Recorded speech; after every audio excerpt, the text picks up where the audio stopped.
Gold trusted gold buyers మీరు తాకట్టు పెట్టిన బంగారాన్ని విడిపించి ఈ రోజు ఉన్న మార్కెట్ ధరకు కొనబడను.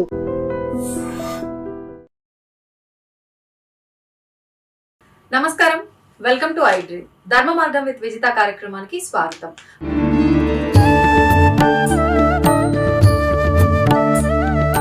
ప్రస్తుతం మనతో పాటు ఉన్నారు ప్రముఖ ఆధ్యాత్మికవేత్త, పూర్వపు యాదగిరిగుట్ట అర్చకులు, రిటైర్డ్ ఆంధ్ర ఉపన్యాసకులు డాక్టర్ సందుగుల కృష్ణమాచార్యులు గారు. ఇప్పుడు వారితో మాట్లాడి మరిన్ని మంచి మంచి విషయాలు తెలుసుకునే ప్రయత్నం చేద్దాం. నమస్కారం అండి. గురువు గారు, మన సనాతన ధర్మం గురించి ఈ మధ్య కాలంలో మనం ఎక్కువగా వింటున్నాం. అంటే అసలు ఏముంది సనాతన ధర్మంలో, సనాతన ధర్మం అంటే ఏంటి అనేది కొంత అవగాహన వచ్చినప్పటికీ మన సనాతన ధర్మంలో ఉన్న ఆచారాలు, విలువలు, సాంప్రదాయాలు ఇవన్నీ కూడా మనం సక్రమంగా పాటించకపోవటం వల్లే ఇప్పుడు ఏదైతే పరిస్థితులు మనం కొన్ని ఇబ్బందికర పరిస్థితులు చూస్తున్నామో అవన్నీ చూడాల్సి వస్తుందా? అసలు ఏంటి, ఎలాంటి ఆచార వ్యవహారాలు ఉన్నాయి, ఆచార వ్యవహారాల ప్రకారంగా పిల్లల పెంపకం ఏ రకంగా ఉండాలి, వివాహ వ్యవస్థ ఏ రకంగా ఉండాలి, ఇలాంటి విషయాలన్నీ కూడా తెలియజేయండి. నాకు చదువు లేదు, అనేకులు భార్యలు, కానీ ఇప్పటికీ నేను ఏకపత్ని వ్రతుణ్ణి. పిల్లలు పుష్కళంగా, పిల్లలు ఉన్నారు. మంచి భార్య తర్వాత ఆమె పెళ్ళి అయిన తర్వాత నేను చదువు మొదలు పెట్టాను.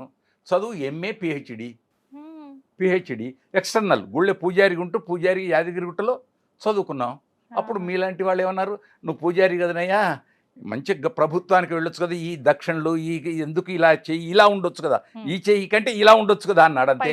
అప్పుడు వెళ్ళాం సర్వేలు. మా డీజీపీ మహేందర్ రెడ్డి మా స్కూలే, బుర్రా వెంకటేశం మా సర్వేలు రెసిడెంట్ స్కూల్. అప్పుడు నేను సెలెక్ట్ అయ్యాను. అది మంచిది, మరో ప్రపంచం, చాలా చక్కటి విజ్ఞానం. తర్వాత అక్కడి నుంచి జూనియర్ లెక్చరర్ రావడం, డిగ్రీ కాలేజీ ఇవన్నీ సహజంగా వచ్చేవి. ఆ తర్వాత పిహెచ్డి చేయడం. అంటే ఇప్పుడు మీ జాతక రీత్యా లేని అన్ని మీకు వచ్చినాయి అని అంటే ఏటికి ఎదురీత ఒక రకంగా అది మీ పట్టుదల అనుకోవాలా? అంటే మీరు వివాహం తర్వాత కాబట్టి ఆమె కాలం పెట్టినందుకు కాదు, ఆమెకి ఎప్పుడైనా ఆమెదే, అది మాత్రం వాస్తవం. అంటే ఇది నమ్మొచ్చు. ఇల్లాలు ఆవిడ ఎవరు? లాలిత. లాలిత అంటే ఆనందాన్ని పంచునది, లాలించున్నది, భర్తకు ఆనందం అందించున్నది లాలిత. ఒకటి, అనేక అర్థాలు. అంతేనా? ఇంటికి దీపం ఇల్లాలే. అవును, ఇంటిని చూసి ఇల్లాలని చూడమంటారు కదండి. ఇల్లును చూడు, ఇల్లాలిని చూడు. అవును, ఇల్లును చూడు, ఇల్లాలిని చూడు. లాలిత ఆవిడ. అందరికి అన్నం పెట్టాలన్నా, ఏం చేయాలన్నా పురుషుడు దండగా. పురుషుడు దండగాని కాదు, అంటే అంత వ్యవహారం రాదు వీళ్ళకి. అంత సహనం ఉండాలి. స్త్రీకి సహనం గొప్పది. కారణం ప్రసవం స్త్రీకే, పురుషుడికి లేదు. కారణం 9 నెలలు తాను గర్భాన్ని ధరించి లోపల అతన్ని హాయిగా ఉంచేసి మంచి మంచి మాటలతోటి లోపల విజ్ఞానం పంపించి, ప్రసవం అంటే పునర్జన్మతో తను ప్రసవం ఇచ్చి పెంచి పెద్ద చేసి లోకానికి వీరుడు కావాలి, శూరుడు కావాలని కలలు సాకారమైతే కౌసల్య సుప్రజ రామ. కౌసల్య సుప్రజ రామ కలలు సాకారం అయితే. కాకుంటే పోయి ఏం చేస్తాం అనుకుంటుంది అంతే. పోయి ఇలాంటి వాడు పుట్టాడు, అయ్యో ఏ దేవుడా నేను ఏం పాపం చేశాను. ఏం పాపం చేయలే, ఇద్దరిది సమానం, భార్య భర్తలది ఇద్దరిది సమానం. కానీ బాధపడేది తల్లి. ఎక్కువ బాధ తండ్రికి ఉంటుంది బాధ, కానీ అంతా ఉండదు, ఆమెకి ఎక్కువ ఉంటుంది. ఎందుకని అంటారు? ఇది మాతృస్వభావం. కాఠిన్యం పురుషుడి స్వభావం, ఆర్ద్రత మా స్త్రీ స్వభావం. సహజంగా ప్రకృతి సిద్ధం అంతే. రాముడు ఇప్పుడు దేవుడికి, విష్ణువుకు కోపం వచ్చి, ఒరే పాపి నువ్వు నా దగ్గర రాకూడదు పరమపదానికే అంటే ఆమె ఉంటుంది, పాపా వాడు పాపాలు చేశాడా, అన్ని తప్పులు చేశాడా అని తల్లి ఏముంటుంది లోపల నుంచి, నాన్న అట్లే అంటాడు రా, చూడరా, ఆగరా, నేను వస్తా అని చెప్పి తల్లి ఎట్లనో అక్కడ ఆదిలక్ష్మి కూడా అంతే. పైన ఆదిలక్ష్మి కూడా పాపా నువ్వు చేయలేదా తప్పు, నేను చేశానా అంటాడు నారాయణుడు. అప్పుడు ఏముంటుంది, అక్కడ అరణ్యంలో నువ్వు ఉండగా శూర్పణఖ వచ్చింది, నిన్ను ప్రేమిస్తా అని వచ్చింది. వచ్చినప్పుడు అవునో కాదో నువ్వు చెప్పుకోవాలి. నేను నిన్ను ప్రేమిస్తున్నానో లేదు, నిన్ను ప్రేమించట్లేదు, నాకు భార్య ఉందనో చెప్పుకోవాలి. చెప్పుకున్నావు, బాగుంది, అంతవరకు ఆపేసేయాలి, వెళ్ళిపోమ్మనాలి. అనలే, నువ్వు ఏమన్నా లక్ష్మణుని చూపించావు, నాకు ఒక ఆమె ఉంది, ఆయనకు ఎవరు లేరు పో అన్నావు. అది పాపం కదా? ఒక ధర్మాత్ముని చెడగొట్టడమే కదా. లక్ష్మణుడు సరి శిక్ష వేశాడు, తర్వాత వేరు. ధర్మాత్ముడు ఉత్తముణ్ణి నువ్వు చెడగొట్టడానికి ఓహో అని అప్పుడు నారాయణుడు, నేను కూడా తప్పు చేశానా, అని అప్పుడు పిల్లగాడి దగ్గరిసి ఉంటాడు. మనం ప్రాణం పోయిన తర్వాత తప్పు పాపాలు చేసిన తర్వాత పైకి పోయిన తర్వాత అప్పుడు ఆ బిడ్డని తీసుకొని కూర్చోబెట్టుకొని నాన్న ఇక ముందు ఆ పనులు చెయ్యకు అలా నిజంగా చెప్తారా? చెప్పాలి. కానీ శిక్షలు పడతాయి కదా. అలా నిజంగా చెప్పాలి, అలా నిజంగా వాడు తయారు కావాలి. మళ్ళీ అవును, అతనిలో మార్పు రావాలి. రావాలి. అంతే అంతే. వచ్చిందా సంతోషం, రాలేదా గుర్రాన్ని నీళ్ళ దాకా తీసుకుపోతాం, తాగితే అది దానికి ఆనందం, తాగుకుంటే దాని ఇష్టం. కర్తవ్యం మనది, తల్లిదండ్రులది మొదటిది, కర్తవ్యం వాళ్ళది. అది అంతే. అధ్యాపకుడు అంతే. ఇప్పుడు కొన్ని సందర్భాల్లో ఏదైనా తప్పు చేశారు పిల్లలు, అది ఆడపిల్లలైనా మగపిల్లలైనా అంటే ఖచ్చితంగా తల్లిదండ్రులనే తప్పు అని అంటారు. అంటే పెంపకం బాలేదు కాబట్టి పిల్లలు ఇలా పాడైపోయారు అని. మనం ఇందాక మాట్లాడుకున్నట్టుగా తలరాత అని కూడా అనుకున్నాం. మరి తలరాత ప్రభావం ఎక్కువ ఉందా వీళ్ళు చేసిన పెంపకం? అన్ని ప్రభావాలు ఉంటాయి, ఒకటి కాదు. లోపల ఉండే గర్భధారణ అప్పటి నుండి ప్రారంభం నుండి ప్రభావం ఉంటుంది, మొదటిది. రెండవది పెంపకం ప్రభావం ఉంటుంది. మూడవది సమాజము యొక్క స్థితి ప్రభావం ఉంటుంది. సహజంగా వచ్చేటువంటి స్నేహిత బంధువు ఉంది, ఆ ప్రభావం ఉంటుంది. ఉదాహరణకు సెంట్ ఉంది, సెంట్ రాసుకున్న ఆయన నన్ను తాకి వెళ్ళాడు, నాకు కొద్దిగా ఇట్లా అనగానే ఆ ప్రభావం సెంటుది నా మీద పడింది. బా అనుకున్నా, కొద్ది ఒక నిమిషం ఆనందపడినా. అదే నేను అక్కడ బస్ స్టాండ్ లో నిల్చున్నా, పక్క టైర్లు అతను కాలబెట్టాడు, టైర్లు కాలుతున్నాయి, పొగ వచ్చింది. నేను ఇంటికి పోగానే అంత పొగ అంతా ఎక్కడో చెడ్డది పొగ, అది సమాజ ప్రభావం. ఇది సమాజ ప్రభావం. పిల్లవాడు బాగుపడుతుంటే అరే చదువుడు ఎందుకురా, సినిమాకిరా, అటు ఆడదాంపా అంటే అది సమాజ ప్రభావం. కాబట్టి స్నేహితులు కారణం. దుర్యోధనుడు చక్కటి రాజనీతిజ్ఞుడు, దుర్యోధన దగ్గర చెడు ఉండడం వేరు, కలిపురుషుడు చెడు వేరు, మంచి రాజనీతిజ్ఞుడు. అయినా కర్ణుడు నాడే, పోని కర్ణుడు చెడ్డవాడు కాడు, దానకర్ణుడు. కానీ చెప్పింది మాటలు. ఒకడేమో స్నేహితంగా చెప్పాడు, ఇంకొకడేమో కక్ష సాధించుకొని శకుని చెప్పాడు. శకుని లోపల ఉండే కక్ష, గాంధారి వాళ్ళ తల్లిదండ్రుల మీద ఉండే కోపంతో ఆ పగ తీర్చుకోవడానికి మిత్రత్వంతో చెప్పాడు. కనుక సమాజ ప్రభావం ఉంటుంది, ఖచ్చితంగా ఉంటుంది. అంటే దీన్ని బట్టి మనం ఏం అర్థం చేసుకోవాలంటారు? అంటే చెప్పేవాడు ఎన్నైనా చెప్తాడు, ఎన్ని ఏ ప్రభావాలున్నా తాను ఆటుపోటులకు నిలబడితే ఉత్తముడు అవుతాడు.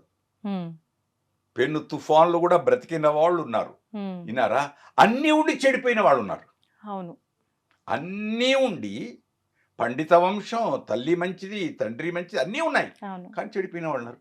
కారణం చెప్పలేం. ఎందుకు గర్భధారణ అని కూడా ఒక మాట అంటున్నాం. కారణం, గర్భంలో ఉన్నప్పుడు విన్నవాడు ప్రహ్లాదుడు, గర్భంలోనే నారదుడు చెబుతూ ఉంటే కథలన్నీ విన్నవాడు ప్రహ్లాదుడు.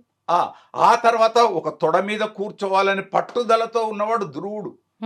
రాజ్యపాలన ఏది కాదు, నా తండ్రి తొడ మీద నేను కూర్చోవాలి, మా సోదరుడు ఇంకొక తాను కూర్చున్నాడు, నాకు అదృష్టం దొరకలేదు అని పట్టుబట్టాడు. కాబట్టి ధ్రువుడు అయ్యాడు, ధ్రువ తార అయ్యాడు, పట్టుబట్టి భగవంతుని సాధించుకొని.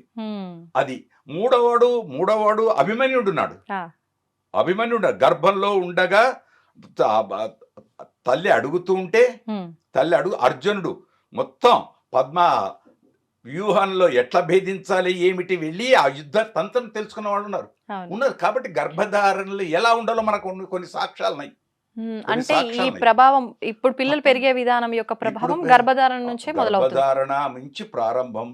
తానే సెల్లు క్షమించాలి, ఆడపడుచులు తానే సెల్లు పట్టుకొని తానే డంగ్ డంగ్ డంగ్ డంగ్ అనే మాటలు విని, అదే గర్భధారణప్పుడు మంచి మ్యూజిక్ వింటే, మురళీ గానమో వీణా గానమో, ప్రశాంతమైన చిత్తమో, భర్త ఒకవేళ చెడువాడైనా తాను ఆనందంగా, రాక్షస వంశం ప్రహ్లాదుడిది రాక్షస వంశం అయినా తల్లి ఆనిముత్యం ప్రహ్లాదుడు అంతే.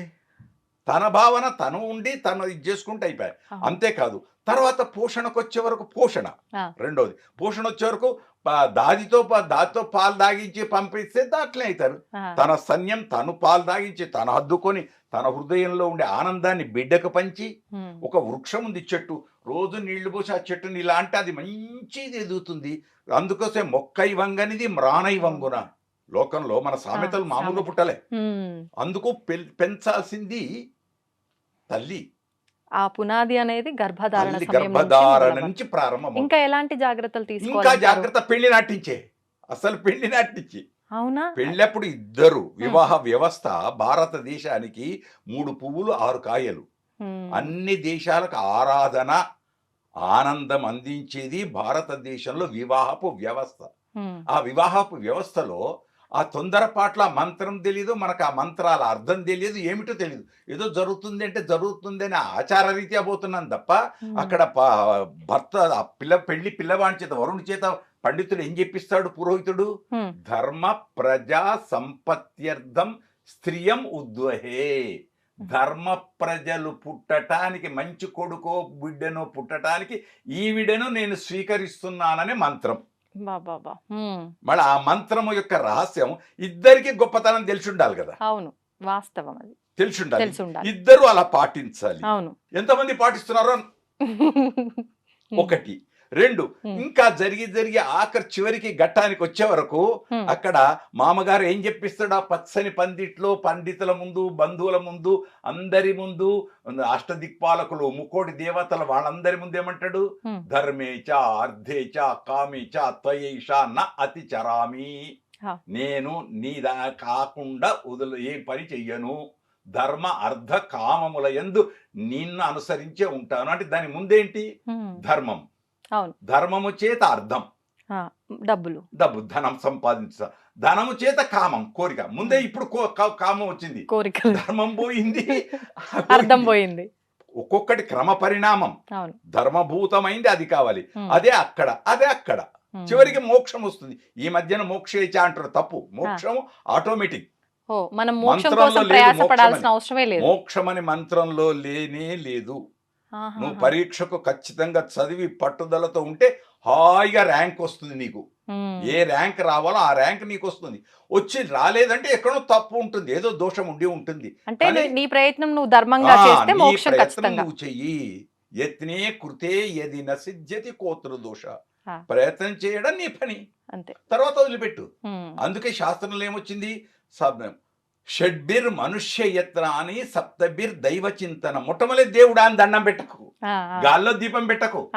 నీ ప్రయత్నం నువ్వు చేసి ఆ దీపాన్ని రక్షించడానికి చేతిలో ఏదో ఏదో ఏదో పెట్టుకొని అప్పుడు దేవుడా అని అనుకో. కానీ నువ్వు ఏది లేకుండా పెను తుఫాన్లో నువ్వు దీపం పుట్టిస్తా అంటే ఎట్లా ఉంటుంది? దానికి అదే, దీనికి ఇదే. కాబట్టి తన ప్రయత్నం.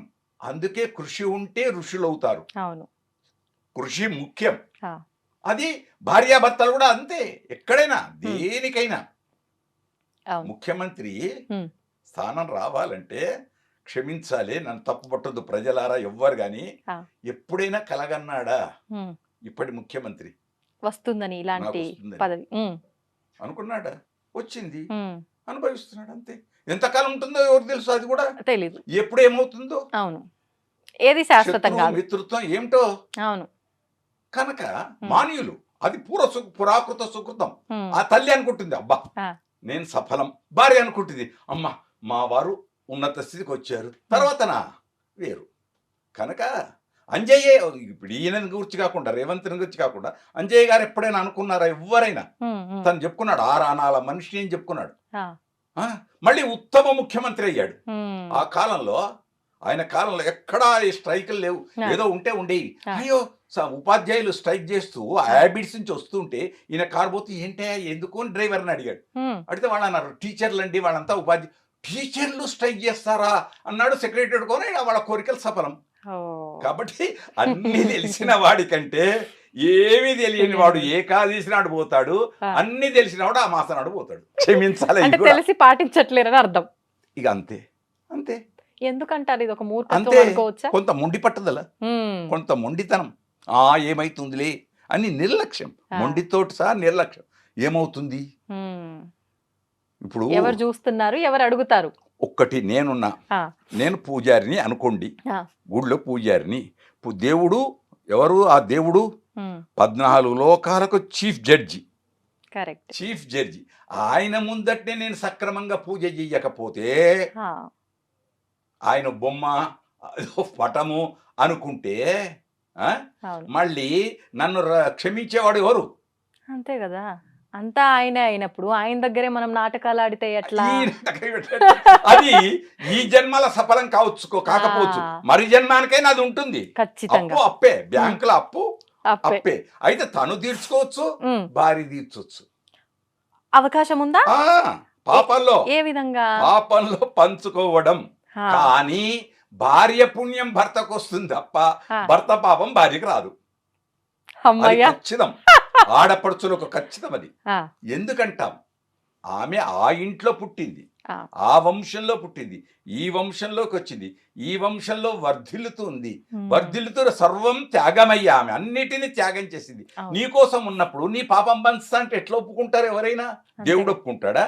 మరి అట్లా అనుకుంటే ఇప్పుడు మనం కొంచెం ఇప్పుడు సమాజ పరంగా ఆలోచిస్తే గురువుగారు, ఇప్పుడు ఈయన సంపాదించిన ధనం ప్రకారంగా బాధ్యతగా అన్ని సౌకర్యాలు ఆమె అనుభవించినప్పుడు ఈయన పాపమైన పుణ్యమైన ఎందుకు అనుభవించకూడదు? దీనికి మీరు మంచి ప్రశ్న చేశారు. ఒక రామాయణంలో ఇదే వాల్మీకి మహర్షి బోయవాడు, పక్షులను చంపుకొని తినేవాడు. అక్కడి నుంచి అనుకోకుండా మీలాంటి వాళ్ళు మంచి వాళ్ళు సప్త ఋషులు పోతున్నారు.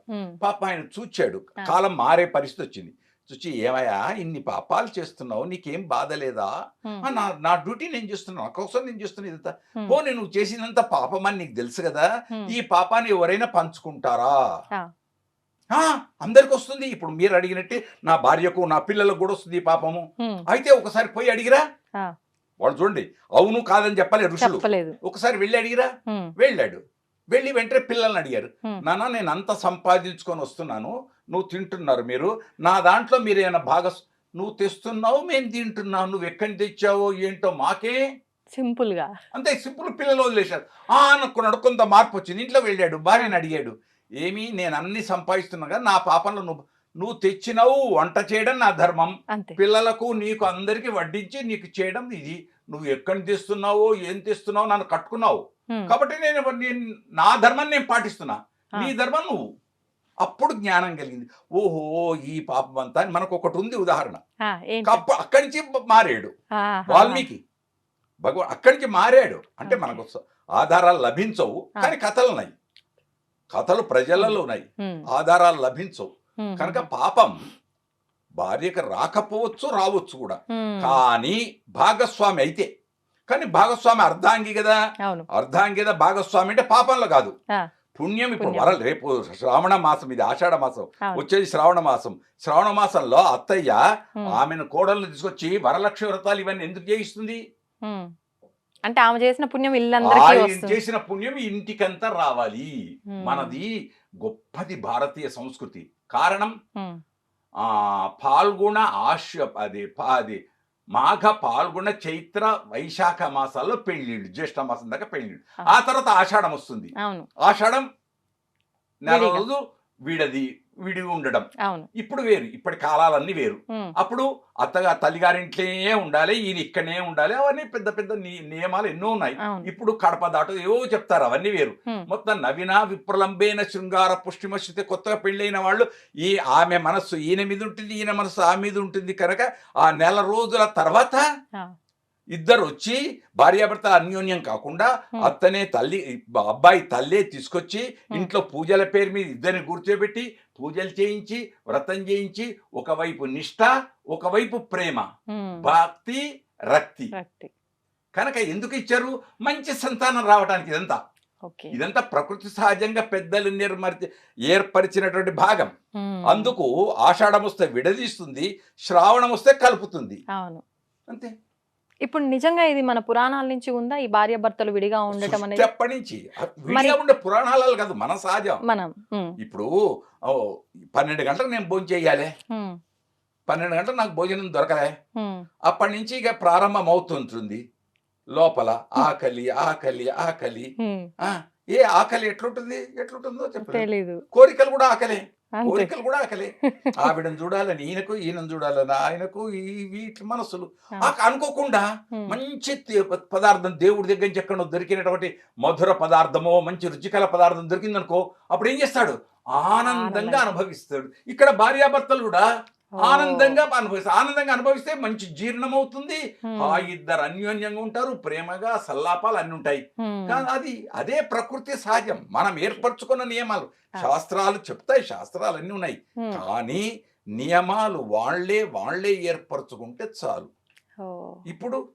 ఇప్పుడు నలుగురు 4 రకాలుగా ఎవరికి తోచింది వాళ్ళు. మొన్న నేను అనుకోకుండా టీవీలో చూస్తూ అలీతో సరదాగా దానిలో ఆ తల్లి మాట్లాడుతూ, ఇద్దరు తల్లులు, ఈ శతమానం భవతిలో ఉన్న, నాకు కొందరు సినిమా వాళ్ళ పేరు తెలియదు, వదిలేద్దా పేరు. ఆ తల్లి మాట్లాడుతూ నాకు 14 ఏళ్లకే పెళ్ళయిందండి అంది. ఆశ్చర్యం, నీకు 14 ఏళ్లకు పెళ్ళైనా? అవునండి. అయితే మీ నాన్నకు నువ్వు ఎన్నో? నాకు నాకంటే ముందు 7 అక్క చెల్లెళ్ళు, 4 అన్నదమ్ములు. అంటే ఆ కాలంలో ఎంతమంది? ఈమెతో కలిపి 5, 7, 12 మంది సంతానం. అయినా ఆ తల్లి ఇంతమందికి పెట్టింది. ఇప్పుడు 2 పిల్లలకే బాధపడితే మరి ఎక్కడ జరుగుతుందంటారు లోపం? మనస్సు ఉంటే మార్గాలు ఎన్నో ఉంటాయి. మనస్సు అనేది ఉంటే మార్గాలు ఎన్నో ఉంటాయి. మనస్సే అంతే. కుంతి అడవిలో పాండవులను ఎట్లా పెరిగారు? మళ్ళీ ఇక్కడ అన్నీ ఉన్నాయి. గాంధారి దగ్గర 100 మంది, మళ్ళీ ఒక్కడు యుయుత్సుడు అనేవాడు ఉన్నాడు అనుకోండి. ఉంటారు, మంచి ఉంటుంది, చెడు ఉంటుంది. వికర్ణుడు అనేవాడు ఉన్నాడు, అంత వేరు, కానీ తక్కువ. కాబట్టి చెడుకు ఉంటుంది, మంచి ఉంటుంది. పౌర్ణిమ ఉంది, అమావాస్య ఉంది, మంచి ఉంది, చెడు. దాన్ని తెలుసుకు, నిజం తెలుసుకు మెలగాలి మనిషిలాగా. సినిమా పాట, ఒక పాట, నిజము తెలుసుకు మెలగాలి మనిషిలాగా. ఆ పాటలు ఇవి ఇప్పుడు లేవు. 1, 2 నన్ను మళ్ళీ వేరే విధంగా అనుకోకండి. బడిపంతులు సినిమా ఆనాటిది ఉంది. ఎన్టీ రామారావు గారు, అంజలి, బూచాడమ్మా బూచాడు. అప్పుడు మొట్టమొదట ఫోన్లు వచ్చిన కాలం. అప్పుడు ట్రంకాలు ఊరికి వచ్చింది అని అంటే ఊర్లలో ఎట్లా ఉండేది ఆ కాలంలో? ట్రంకాలు ఊరికి వచ్చింది పోస్ట్ ఆఫీస్ కంటే ఎవరో చనిపోయినారు, ఏదో చెడు వార్త వింటున్నాం అనేదే ఉండేది. ఇప్పుడు ఇంట్లో 5 ఫోన్లు, 3 ఫోన్లు, ప్రతి వాళ్ళకు, పిల్లలకు ఫోను, అందరికి ఫోనేనా. మళ్ళీ ఏమైపోయింది? విచ్చలవిడి. దాన్ని ఎట్లా ఇప్పుడు కత్తి ఉంది, కత్తి ఎలా వాడుకోవాలో అలా వాడుకోవాలి. ఆయుధం అది మంచికి రక్షణ, బెదిరించడానికి దేనికైనా ఉంటుంది. మళ్ళీ అది తను వాడుకునే తీరు ఉంటుంది. కనుక అధ్యాపకుడి యొక్క పద్ధతి, పిల్లలను తీర్చిదిద్దాలనే మనసులో అధ్యాపకుడికి ఉండాలి, పిల్లవాడికి గ్రహించాలని ఉండాలి. అందుకే వివేకానందుడు ఒక మాట అన్నాడు. 2 రకాలు వివేకానందుడి సూక్తి లోపల. జీర్ణం కావాలి, ఇక్కడ మేధస్సు, ఇక్కడ అన్నం. ఈ 2 గురువుగారు అన్నం పెట్టాలి నా బిడ్డకని తల్లి పెట్టాలి, మంచి ప్రేమతో పెడితే జీర్ణమవుతుంది. గురువుగారు అప్పుడు మంచి భోజనం చేస్తే బేవంటాడు, నిద్రపోతాడు. ఇది అలాగే గురువుగారు మంచి పాఠం భోజనం వలె పాఠం చెప్తే, మంచి విజ్ఞానం అందిస్తే, అబ్బా ఇందులో ఇంత రహస్యం ఉందా అని కళ్ళు మూసుకొని, అబ్బా ఏం చెప్పాడయ్యా ఆయన, అంతే. ఇదే పుష్టి, ఇది పుష్టి. చెప్పేవాడు బాగుండాలి, వినేవాడికి జీర్ణశక్తి ఉండాలి. ఇప్పుడు పాఠశాలలో అక్కడ లెక్చర్ ఇస్తుంటాడు, వీడు బొమ్మలు వేస్తుంటాడు, ముగ్గులు, అంతే. ఎక్కడిది? పెన్ను పట్టడమే లేదు, బుర్ర పెట్టడము లేదు, పెన్ను పట్టడము లేదు. ఈ మధ్య కాలంలో ఈ కరోనా పుణ్యం అంటూ ఆన్లైన్ క్లాసులని వచ్చిన మొత్తం చదువులన్నీ అటక్కెక్కాయి. ఫోన్ మంచిదే, చాలా మంచిది. విజ్ఞానం ఎంతవరకు వాడాలి? విజ్ఞానం కోసమే వినియోగించుకోవాలి. విజ్ఞానాన్ని వదిలిపెట్టి నువ్వు 24 గంటల క్రీడలకే పోయి ఏది చూడకూడదు. అది చూస్తే నీ మనస్సు చంచలం, మనస్సు మీద ఆ ప్రభావం ఎంత పడుతుంది?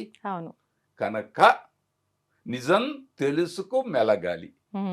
మనిషి అయిన వాడు మనీషి కావాలి, మనీషి కావాలి. 10 మందితో చప్పట్లు కొట్టుకొని భేష్ రా, ఆయన్ రా అని అనిపించుకోవాలి. కానీ అలా అనిపించుకోకుండా వీడా అయ్యయ్యో అని అనుకుంటే సమాజం. కానీ సాధ్యం అంటారా ఈ మాట అనిపించుకోవడం? అంటే ఇప్పుడున్న కాలంలో, అంటే నా వర్షన్ ఏంటంటే, మనం ఎంత మంచిగా ఉన్నా మనం చూసి ఓర్చుకోలేక కూడా 4 రాళ్ళు వేసే వాళ్ళు ఉన్న ఈ సమాజంలో కావాలి. అదే నేను కోరేది. అది తట్టుకునే శక్తి. ఇది రాళ్ళు వేస్తున్నారు ఇప్పుడు ఎదుట మొన్న నేను ఇంటర్వ్యూ అని చెప్పాను చూడండి, అవునవును. అది ఆ రోజు నాడు అలీతో వచ్చింది మంచిది. ఆ రోజు నేను ఎంత ఆనందపడ్డాను. ఇంకొక తల్లి అంది, నేను చూడగానే పెళ్ళెప్పటి నుంచి ఎదుటి వాళ్ళని చూస్తే వాళ్ళు ఎలాంటి వాళ్ళో చెప్తానండి అంది. ఇద్దరితో ఇంటర్వ్యూ అయింది అది. ఆమె పేరు బాగుంది, శతమానం భవతులు ఉండే ఆవిడ. అట్లా అక్కడ ఇక్కడ సాగర సంగమంలో ఆమె అతనికి కమల్ హాసన్ తల్లిగా నటించింది. వంట ఆమె మంచి. అట్లానే మళ్ళీ ఇక్కడ అంతే, ఆవిడ ఎదుటి వాడిని చూస్తే నేను ఇది అన్నది. అయినా నీ దారి నువ్వు పాటించాలి, నీ దారి నువ్వు పాటించాలి. ఇప్పుడు మృగాలు కూడా ఇష్టం వచ్చినప్పుడు కోరుకోవు. మృగాలు కూడా నువ్వు ఆకలి లేనప్పుడు నువ్వు ఎంత పెట్టి తినవు, అదే ఆకలి అయిందనుకో తింటుంది అంతే. ఈ మధ్య కాలంలో ఈ పశువులు గేదెలు ఇవన్నీ ప్లాస్టిక్ తింటున్నాయి కవర్లు. ఎందుకు తింటున్నాయి? ఆకలికి కడుపు నిండగా ఇంట్లో తన దగ్గర ఆ బాడీ ఉన్నటువంటి వాళ్ళు ఆకలి నిండుగా ఉంచే సాయిగా బయటకు ఎందుకు వెళ్తుంది? ఎక్కడికి వెళ్ళినా పచ్చనిది. ఇప్పుడు ఇది వర్షాలు పడటం లేదు, అంతే, పచ్చదనం లేదు, అంతా సిమెంటే, కాంక్రీట్. భూమిలోకి నీళ్ళు ఎక్కడ పోవాలి? భూమి ఎక్కడే ఉంచుకోవాలి. పచ్చదనం ఎక్కడ రావాలి? గడ్డి ఎక్కడ రావాలి? వృక్షాలు ఎక్కడ రావాలి? ఎక్కడో పెంచేస్తున్నాం మెడపైన పెంచేస్తే ప్రకృతికి ఏం లాభం? అదే కదా, జంతువులకేం లాభం? ఒకనాడు ఇంటి ముందర ముంగిళ్ళు ఉండేది, సావడి అరుగు మీద ఓరో వచ్చి కూర్చున్నాడు. బార్సారి పోతూ అలసిపోయి వచ్చి కూర్చుంటే ఇంటి వాళ్ళు వచ్చి, యజమాని వచ్చి, ఎక్కడండి, ఏ ఊరండి, ఏమండి మీకు మంచినీళ్ళు కావాలా, ఆఖరికి మజ్జిగ కావాలా అని అడిగారు. వీళ్ళు ఇచ్చేవాళ్ళు, వాళ్ళు తీసుకున్నారు. అమ్మా చల్లగా ఉండు అన్నారు. ఇప్పుడు ఆ మాటలు వింటున్నామా? లేదు. నీళ్ళను కొంటున్నాం, మజ్జిగను కొంటున్నాం. మజ్జిగలో కల్తీ వచ్చింది, నీళ్లలో కల్తీ లేనిది ఎక్కడుంది? ఒక్క కొబ్బరి నీళ్లు, ఆ కొబ్బరి నీళ్ళు కూడా వస్తుందట. అదే కదా, ఇంజక్షన్స్ తో ఏదో అంటున్నారు. అది ఎంతవరకు నిజమో నాకైతే తెలియదు. అది కూడా అయిపోతే ఇంకెక్కడిది కల్తీ ఉండేది? కల్తీ లేనిదేది తల్లి మనస్సు, తల్లి హృదయం. అదొక్కటి కల్తీ లేదు. ఉండేదా కర్మ. కర్మ. ఆమెకు కూడా కోరికలు ఉంటాయి. పోయి నేను ఇంట్లో వాడి తినే, ఇప్పుడు అంటే నన్ను మళ్ళీ క్షమించాలి మాటికి అంటున్నా, 7 జన్మలలో ఇలాంటి వాడు నాకు దొరకాలి అన్నప్పుడు పోయి ఈ జన్మకే వీడు దొరికిండు, ఇంకా ఇలాంటి వాడు మళ్ళీ ఇంకనా అనుకునే భావాలు కూడా రావచ్చు. ఉన్నారులేండి 2 రకాలుగా.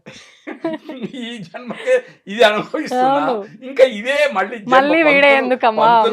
పంతులు గారు మంచి ఇంకా మంచి, నేను కలలు కన్నా కలను నాకు ఇచ్చేటువంటి అటు ఉండాలి కదా తప్ప ఇదేమిటి అనుకునే వాళ్ళు ఉండొచ్చు. మనస్సు, అది వాస్తవం, మనస్సు. కనుక మనము సాధించుమురా. అందుకోసం వెలుగు నీడలనే సినిమాలు ఆనాటి కాలంలో శోకాన మరుగున దాగి సుఖమున్నట్టులే, అగాధమౌ జలనిధిలోన ఆణిముత్యం ఉన్నట్లే. ఏమి ఆ సాహిత్యం, అది రావాలి. కష్టాలలో సుఖం ఉంటుంది. విన్నారా? సుఖాన్ని ఎంతవరకు అంతవరకే, ఉన్నది అని సుఖాన్ని అనుభవించకూడదు. ఎంతవరకు అంతవరకే, ఏదైనా పరిమితి. కనుక అంతా మనం చేసుకునేదే. ఇవాళ వర్షాలు రావటం అంటే మనదే తప్పు, సహజం. అయితే ప్రభుత్వాలు చేయాలి. మరి ప్రభుత్వాలు ఎంతవరకు చేస్తున్నాయి అనేది తర్వాత. అంటే మనం ఒక రకంగా ప్రకృతిని పాడు చేయటం వల్ల బాగా ఎంత ప్రకృతిని చెడగొట్టాలో అంత చెడగొడుతున్నారు. మ్యాక్సిమం ఎంతవరకు అంతవరకు పండ్లను కృత్రిమంగా పండిస్తున్నారు.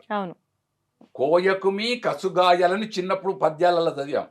ఆకుపచ్చగా ఉండేటువంటి పండుగాక ఉండేటువంటి కాయలు కొయ్యకురా బిడ్డ అని చెప్పేవాడు. ఇప్పుడు ఆ కాయలను కోసుకొచ్చి పెట్టేస్తున్నాం.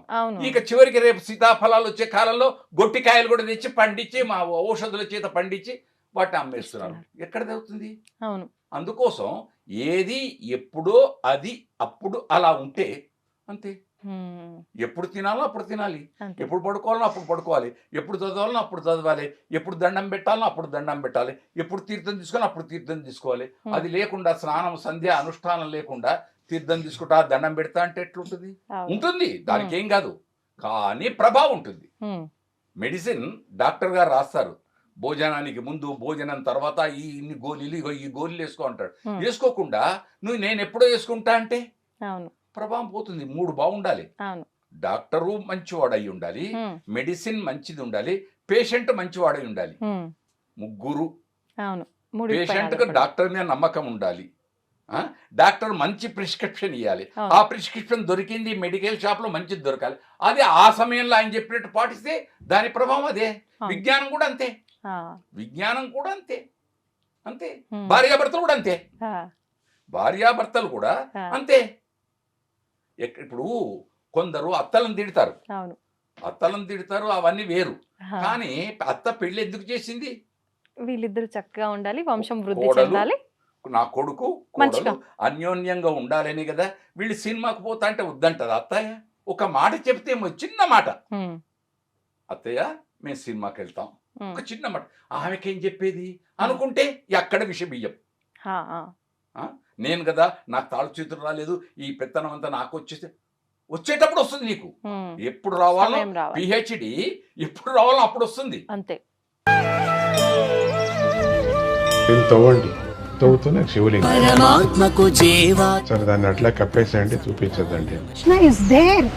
మూర్తి పూజ కాదు, సాక్షాత్ బ్రజేంద్ర నందన భగవాన్ ఉన్నారు మూర్తిలో. ఏమీ ఆశించకుండా ఆరాధించే వాళ్ళు కూడా ఉన్నారా ప్రభుజీ? నిజమైన భక్తి అంటే మనకు తెలియదు కాబట్టి